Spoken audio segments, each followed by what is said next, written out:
As he began to unravel his secret, one he'd guarded with every fiber of his being, it hit me. All these years, all those moments, I had been blind. My heart ached with the realization of how much he meant to me, and how foolish I had been not to recognize it sooner.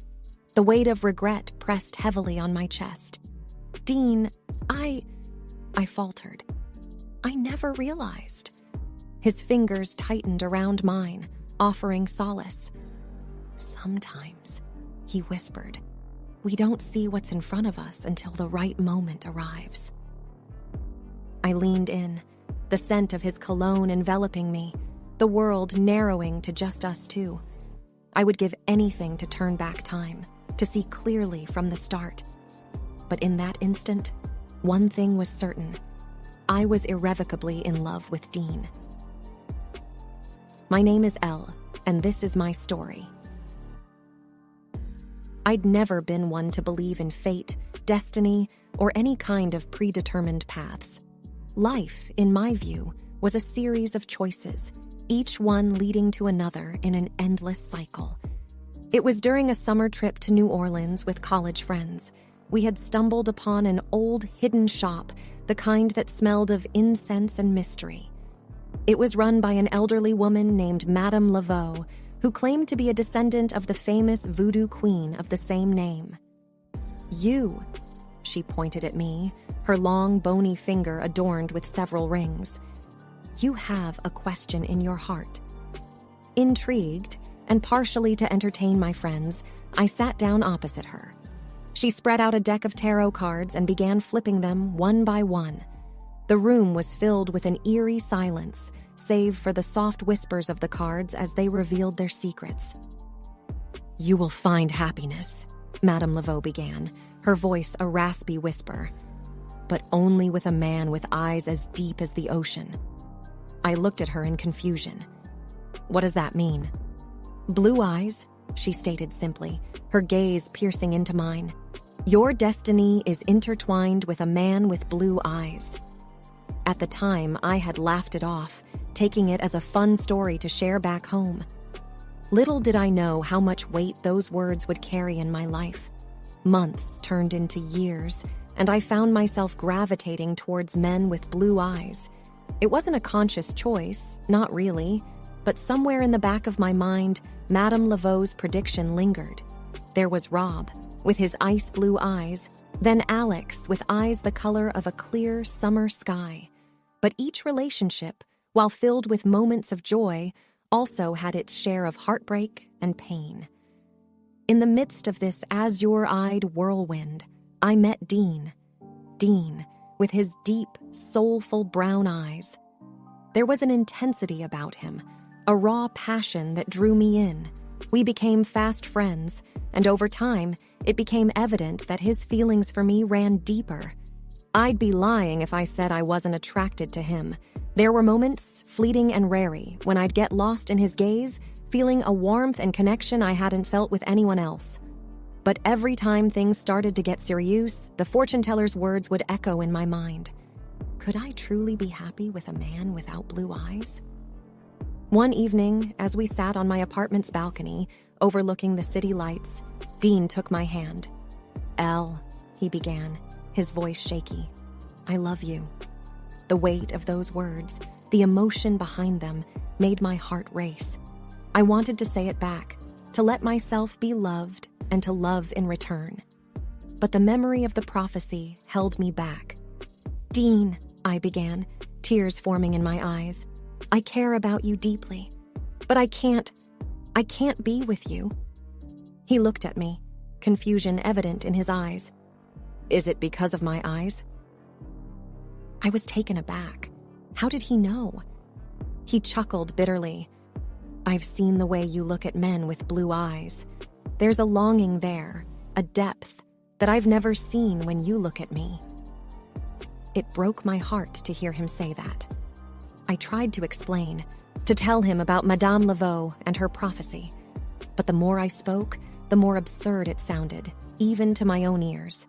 We ended the night in silence, each lost in our own world of thoughts and emotions. A few days later, Dean moved out of the city, leaving behind only a note. "Find your happiness, Ella, wherever and with whomever it may be." The guilt and regret weighed heavily on me. I had let go of a love that was real, tangible, for a prophecy that might never come true. The days turned into weeks, then months. I dated a few more blue-eyed men, but my heart wasn't in it. The magic, the connection I'd once felt, seemed to have disappeared. One evening, as I sat alone in my apartment, I pulled out the tarot cards I'd bought on a whim from Madame Laveau's shop. I shuffled them, trying to find answers, some guidance. The cards revealed a mix of images: cups, swords, a wheel of fortune. But the one that stood out was the Lover's card. 2 figures, one with deep blue eyes and the other with warm brown ones. Suddenly, it all became clear. The prophecy was not about finding happiness with a blue-eyed man. It was about finding balance, accepting love in all its forms, and not being bound by preconceived notions. With newfound determination, I decided to track down Dean, to apologize, to tell him how I truly felt. I didn't know if he'd take me back, but I knew I had to try. As I embarked on this new journey, one thing was clear. True love wasn't about the color of one's eyes. It was about the depth of one's soul. And I was ready to dive deep, to find my happiness wherever it may be. Time, they say, heals all wounds. And with the turning of seasons, the past became a mere speck in the distance. New York, with its fast-paced life and never-ending chaos, helped me move on. I continued to meet people, often drawn to those with blue eyes, the shadow of Madame Laveau's prediction always looming in the background. It had been a few years since my last encounter with Dean. In my daily life, he was almost forgotten, yet deep down, a part of me still yearned for those stolen moments, those whispered conversations, and those long walks along the river. My dating life was a series of short-lived romances, none of which ever reached the depth and connection I once shared with Dean. But life went on. With each passing day, I became more engrossed in my work, my friends, and my life in the city. It was on one such busy day as I rushed through Central Park that I saw him again. Dean, standing by the famous Bow Bridge, deep in conversation with a friend. The urge to walk past, unnoticed, was strong, but something stopped me in my tracks. His eyes, they were blue, the same deep, vivid blue that had once captivated me. Confused, I approached him, my heart racing. "Dean?" He looked up, startled, and then broke into a smile. "Elle, it's been so long." There was warmth in his voice, but something was different. The connection, the spark that had once existed, seemed to have faded. I couldn't help but ask, "Your eyes, weren't they—" Dean laughed, a hint of embarrassment in his voice. "I wore colored lenses. I always hated the color of my eyes, thought they made me look plain. But recently, I've started to embrace my natural self." The revelation was shocking. The man I had loved, the man whose eyes had once haunted my dreams, had been hiding his true self all along. Suddenly, memories flooded back. Our first meeting, the intensity of his gaze, the moments when our souls seemed to connect. And then, the realization that perhaps I'd never really known him at all. Before I could process my thoughts, a voice interrupted us. "Babe, who's this?" A young woman with striking green eyes approached, her arm slipping around Dean's. The intimacy between them was evident, and it didn't take long for me to piece together the puzzle. "This is Ella, an old friend," Dean introduced, his voice neutral. "Nice to meet you," she replied with a courteous nod, her eyes never leaving mine. The unspoken challenge was clear. The awkwardness was palpable. Here I was, face to face with the man I had once loved, a man who was now in love with someone else. After a few minutes of strained conversation, I made my excuses and left, the weight of the encounter pressing down on me. As I walked away, the truth hit me hard. All these years, I'd been chasing a fantasy, holding on to a prophecy that had no basis in reality. I had let a fortune teller dictate my choices, my relationships, and my life. Madame Laveau's words echoed in my ears, but for the first time, I questioned their validity. Maybe the prophecy was never about the color of one's eyes. Maybe it was about seeing beyond the superficial, about finding someone who truly understood and connected with my soul. With newfound clarity, I decided to let go of the past, to move forward, and to trust my heart. After all, it was the only compass I needed. The days turned into weeks and then months. With each passing day, the weight of the past lifted, replaced by a sense of peace and contentment. I began to see the world with fresh eyes, to appreciate the beauty in the mundane, and to cherish the connections that were genuine and deep.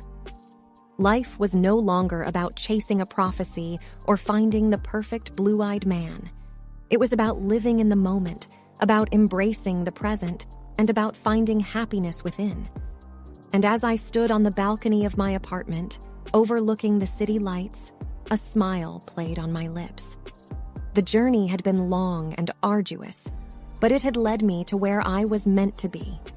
The city, with its hustle and bustle, its highs and lows, was a reflection of life itself.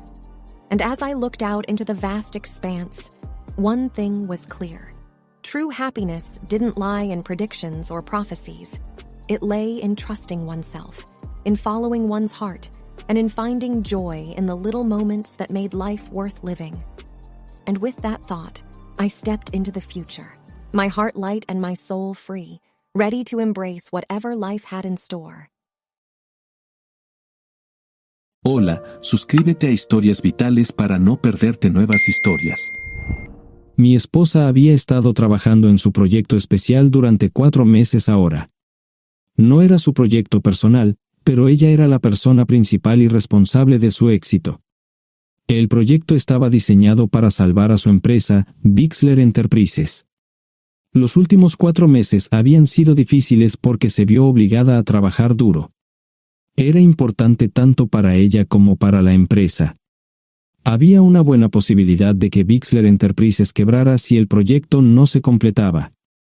Sara tenía una licenciatura de Albrecht y un MBA de Wharton.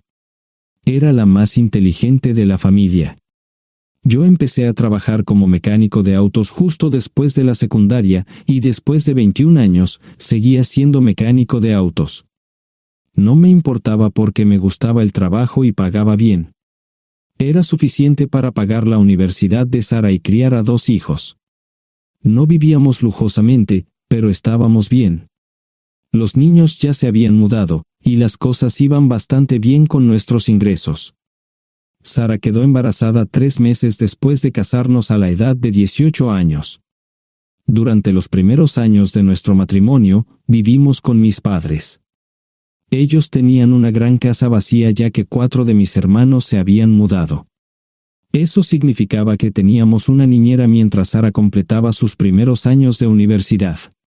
Debido a 2 embarazos, la carrera de 4 años le llevó 6 años completarla.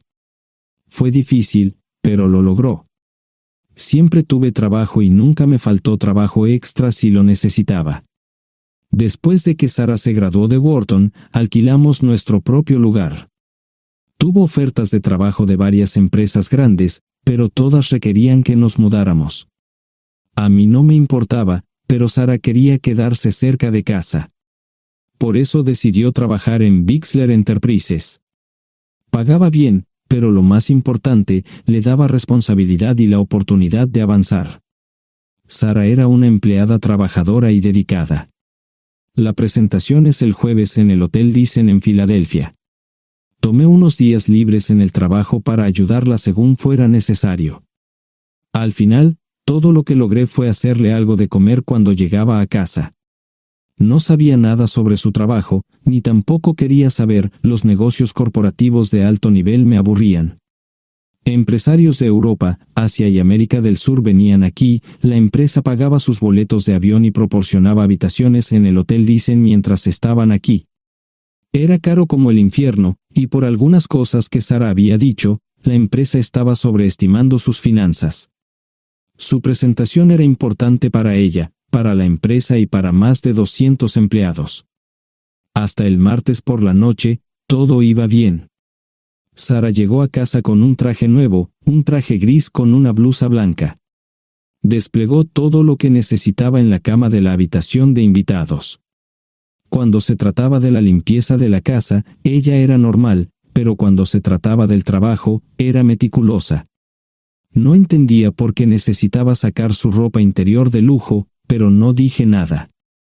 Además de su traje para la presentación, tenía varios vestidos de cóctel lindos para eventos sociales antes y después del evento. Siempre había evitado tales eventos, pero me sentía obligado a ir con ella si ella quería que lo hiciera.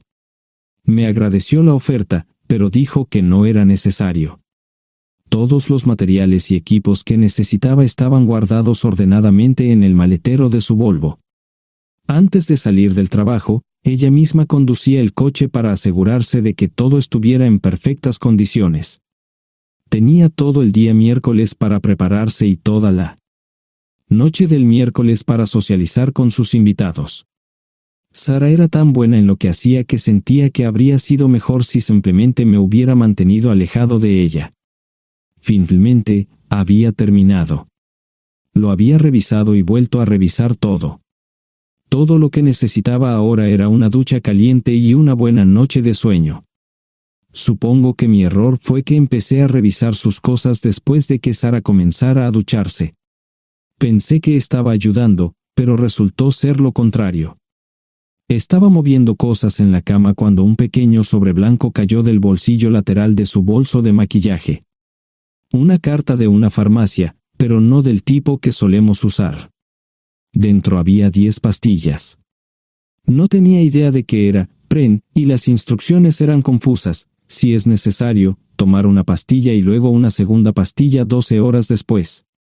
Pensé que podría ser algo que ella había conseguido para la ansiedad o los nervios, pero las instrucciones no tenían sentido. La receta estaba escrita a su nombre el lunes. Volví a poner el sobre en su lugar mientras ella terminaba de ducharse. Decidí que quería saber más sobre Pren antes de contarle sobre ello. Por supuesto, si lo mencionaba, significaría que estaba revisando sus cosas. Odio los dilemas. Mientras Sara se preparaba para dormir, fui a nuestro ordenador doméstico y busqué. 10 minutos después, me uní a mi esposa bajo las sábanas.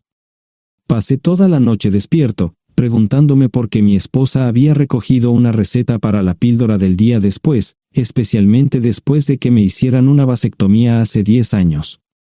A la mañana siguiente, me levanté temprano, pero no estaba descansado. Di un largo paseo, esperando que despejara mi mente. Me dirigí hacia casa con reticencia, temiendo lo que podría hacer o decir cuando llegara allí.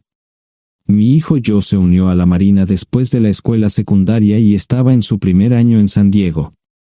Nuestra hija Gloria se casó con su amor de la infancia el año pasado y acababa de mudarse a Dallas. Eso dejaba solo a Sara y a mí. Echaba de menos a los niños, pero esperaba envejecer con mi esposa. Ella era la única mujer que me había interesado, y ahora todo estaba. Si Sara estaba teniendo una aventura, lo ocultaba bien. Por supuesto, nunca la vigilé. Nunca miré sus correos electrónicos o llamadas telefónicas. No tenía razones para hacerlo. No tenía forma de saber qué estaba haciendo en el trabajo o después del trabajo. Confiaba en ella completamente. Ion, ¿dónde demonios has estado? ¿Quieres huevos o algo? No, solo café. No me sentía con muchas ganas de hablar. ¿Qué pasa, cariño? Solo son 3 días. Puedes venir si quieres, pero te aburrirás como una ostra.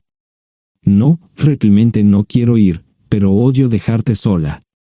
Me preocupo cuando no estás aquí. Es muy dulce, querido, pero estará bien. No voy a salir del hotel en todo este tiempo. Pasaré la mayor parte del día asegurándome de que la sala de conferencias esté lista, y esta noche tendré una agradable charla con nuestros posibles clientes. Mañana, probablemente ni siquiera tendré la oportunidad de ir al baño. Llegaré a casa lo más temprano posible el viernes, te prometo un gran fin de semana si sabes a lo que me refiero. Todo eso suena bien, pero no puedes culparme por preocuparme. Soy un mecánico de autos, y tengo una esposa hermosa y exitosa. A veces tengo la sensación de que estás menos interesada en mejorar nuestra situación familiar que en avanzar en tu carrera. Detente, maldita sea, Ion. Siempre he respetado lo que haces para ganarte la vida y nunca he insinuado lo contrario. Criaste a 2 grandes niños y me pusiste a través de la universidad. Eres un gran esposo, un gran padre y un buen proveedor, y nunca olvides eso.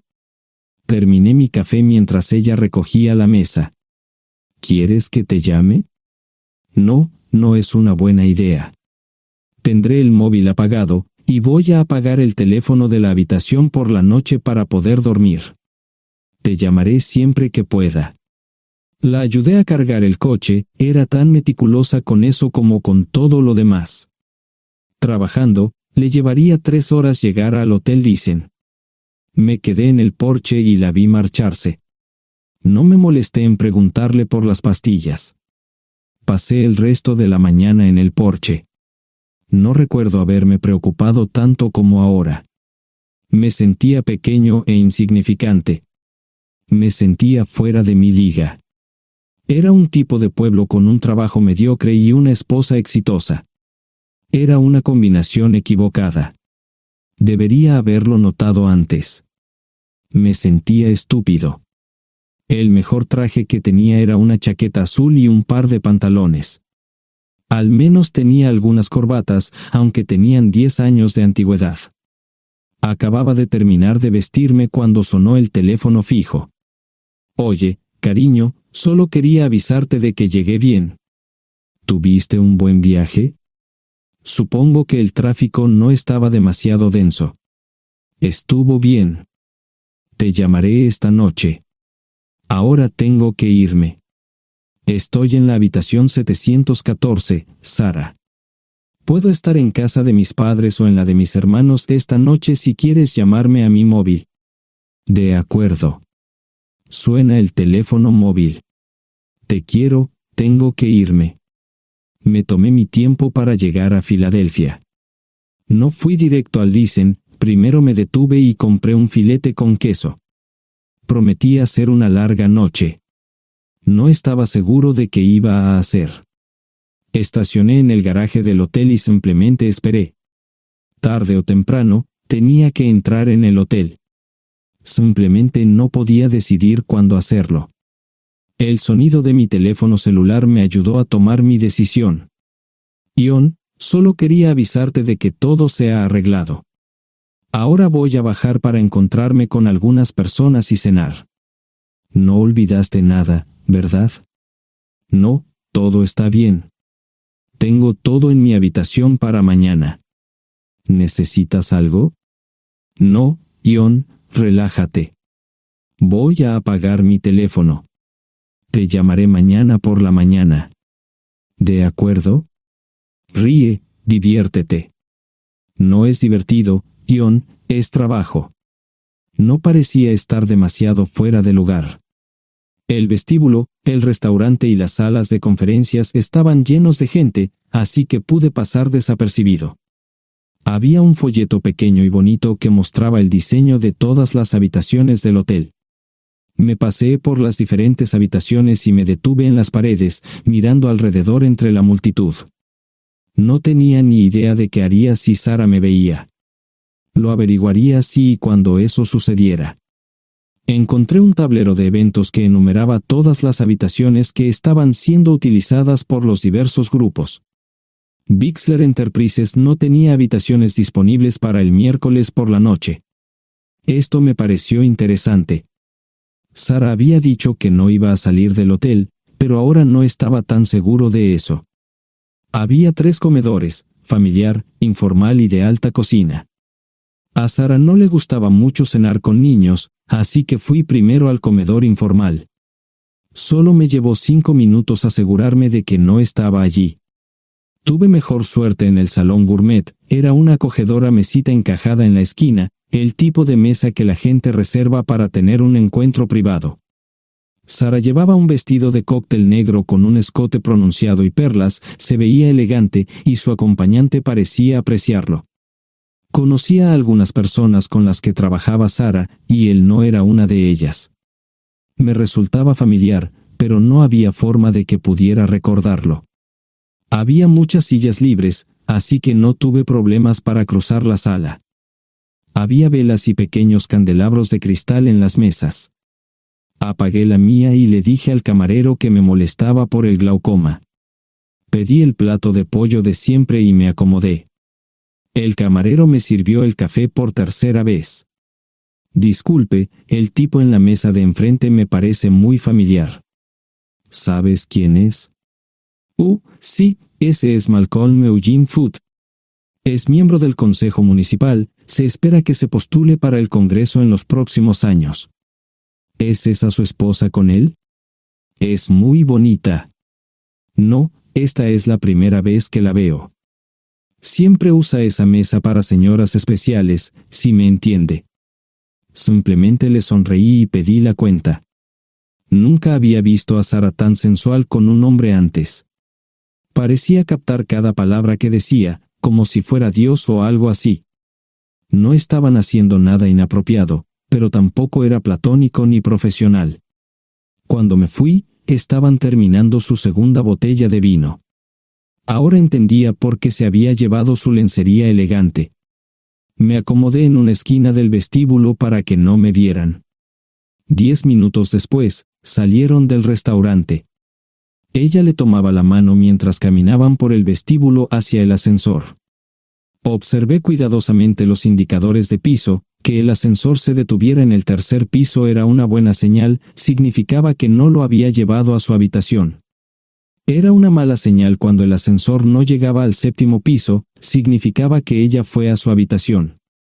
Por si acaso me equivocaba en algo, me senté en el vestíbulo y observé el ascensor durante 1 hora. La gente entraba y salía, pero Sara no estaba entre ellos. Saqué mi maleta vacía del coche y me dirigí al mostrador de recepción. Aunque podía demostrar que era su esposo, me costó trabajo conseguir una tarjeta llave. Se dieron después de llamar a la habitación, pero nadie respondió. Finalmente, estaba en camino a la habitación 714 con la tarjeta llave. Ni siquiera encendí las luces al principio, simplemente me senté en la oscuridad de la habitación durante más de 1 hora. No fue difícil asegurarme de que no regresara a la habitación. Primero, empacé todas sus ropas y pertenencias personales. No dejé nada atrás. Revisé el paquete de Preven, todavía quedaban 10 pastillas en el tocador. De manera muy ordenada, estaban todos los artículos que necesitaría para su presentación al día siguiente.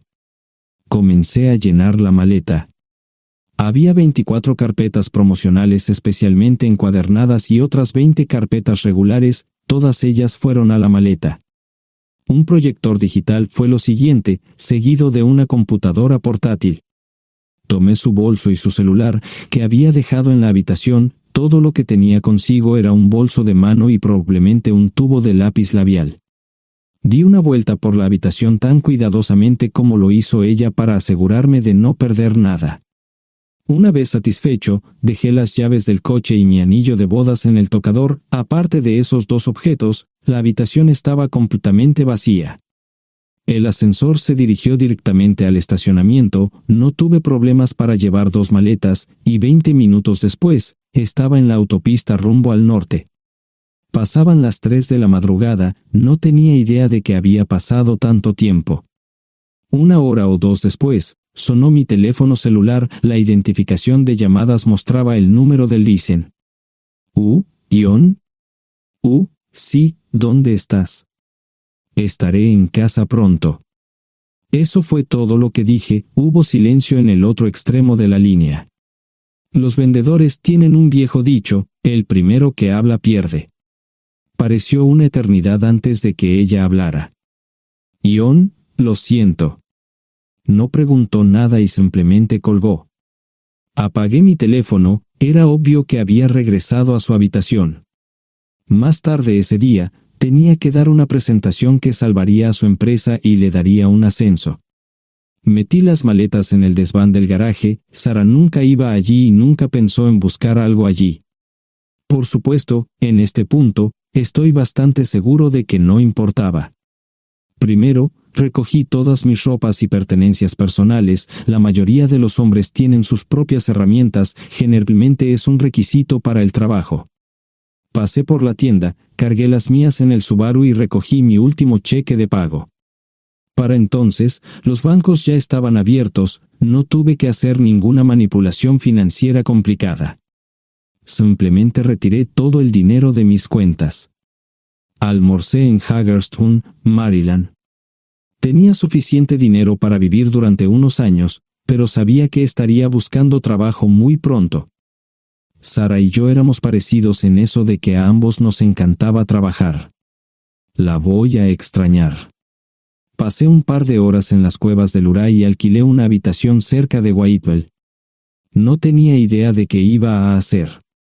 Era sábado, y me encontré sentado en el acuario de Chattanooga, observando la naturaleza que nunca había visto antes.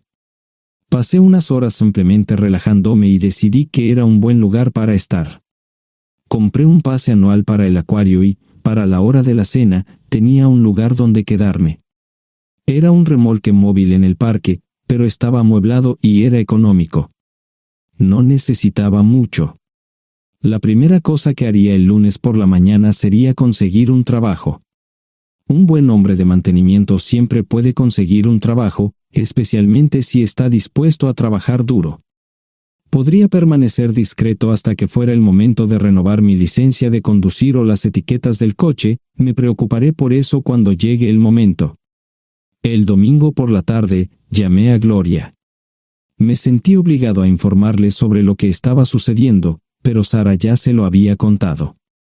Fue bastante franca con Gloria sobre lo que había pasado. Dijo que había engañado, que la sorprendí, que me fui y que ella perdió su trabajo. Me sentí mal porque ella perdió su trabajo, pero ese era el precio que tenía que pagar. Le pedí a Gloria que le dijera a Josh lo que estaba sucediendo la próxima vez que hablara con él. También le dije que la llamaría aproximadamente una vez al mes para verificar cómo iban las cosas. No le dije dónde estaba. Para el mediodía del día siguiente, tenía un trabajo. En realidad, estaba a poca distancia del parque de remolques, con el Waffle House a mitad de camino. ¿Qué más podría querer un hombre? No sé cómo manejaron el papeleo, pero me estaban pagando $20 por hora sin hacer preguntas. Estaba feliz, y ellos también. Ni siquiera tendría que tocar el dinero que traje conmigo. Unos 2 meses después, Gloria me informó que Sara se había mudado de la casa y estaba viviendo con sus padres. Gloria no sabía nada más, pero estaba feliz de que estuviera estable y le estuviera yendo bien. Josh me llamó desde San Diego solo para informarme que iba a hacer un crucero. Era técnico en aviónica en un portaaviones. Intentó explicar qué hacía exactamente, pero estaba más allá de mi comprensión. Nunca supe mucho sobre cosas técnicas. Ambos tuvieron cuidado de no decir nada malo sobre su madre. Aprecié eso. Después de eso, todo siguió como siempre. Comencé a hablar con Gloria al menos semanalmente. Josh y yo comenzamos a enviar correos electrónicos regularmente. Gloria hablaba regularmente con Sara, pero decía muy poco sobre lo que estaba haciendo o dónde estaba. Nunca presenté la solicitud de divorcio, y parece que Sara tampoco lo hizo. Tengo una licencia de conducir de Tennessee y las etiquetas en el Subaru. Comencé a frecuentar un bar local un par de veces al mes y tuve encuentros casuales. 2 mujeres se alternaban como mis compañeras nocturnas regulares. No buscaban compromisos, y yo tampoco. Parecía funcionar bien para todos nosotros. La vida era buena. Eso fue hace mucho tiempo, y gradualmente olvidé a Sara. Con el tiempo, el Subaru comenzó a darme problemas. Había olvidado cuánto tiempo había pasado. Tenía más de 200,000 millas.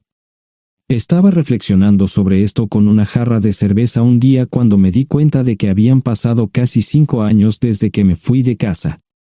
Mantuve un contacto cercano con ambos hijos. Gloria ya tenía 2 hijos propios en este momento y quería que los visitara.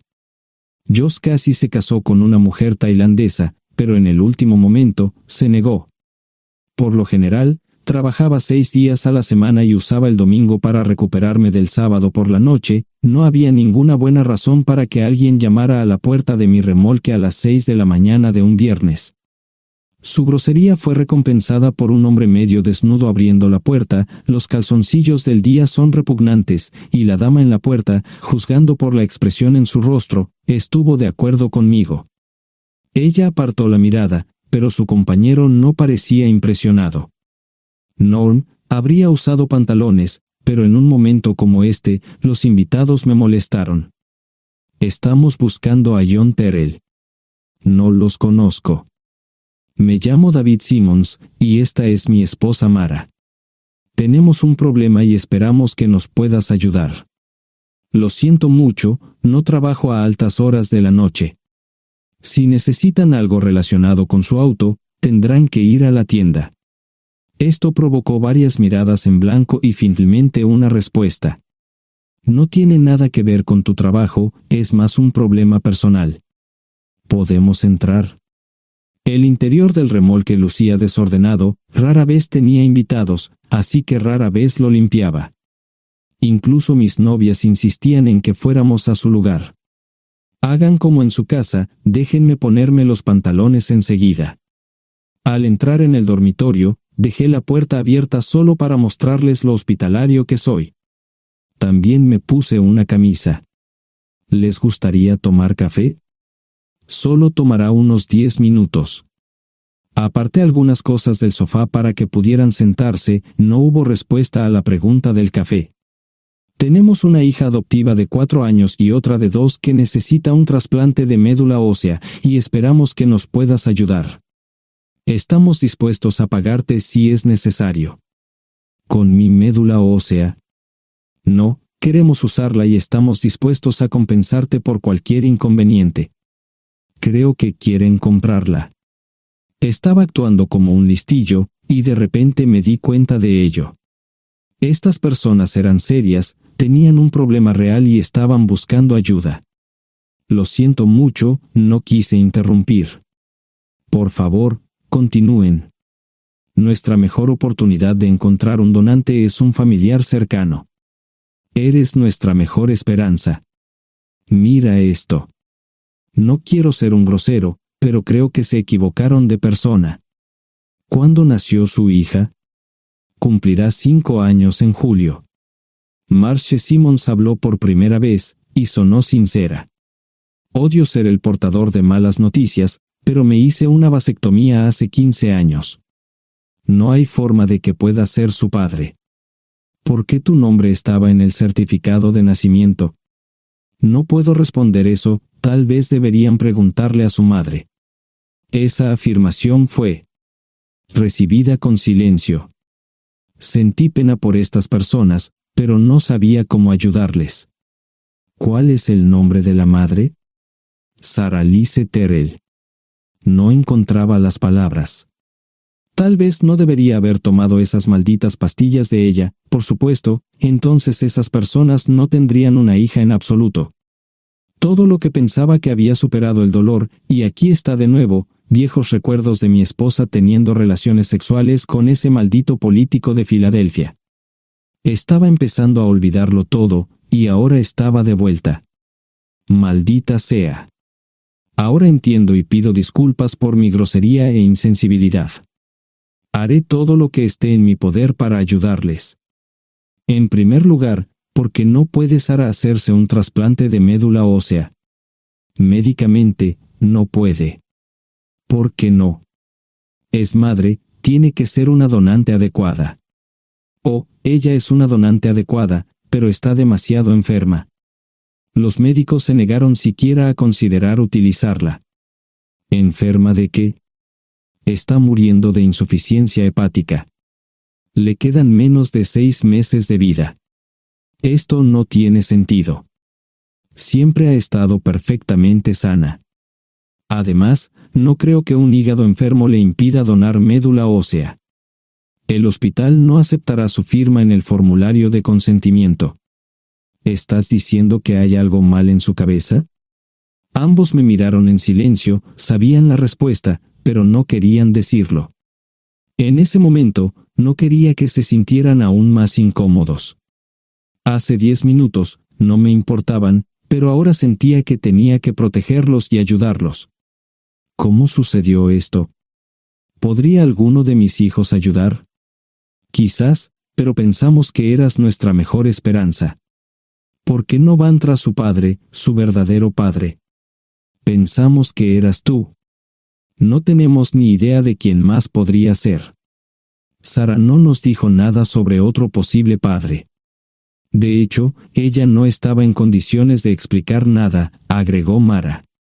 Obtuvimos la mayoría de nuestra información de la agencia de adopción.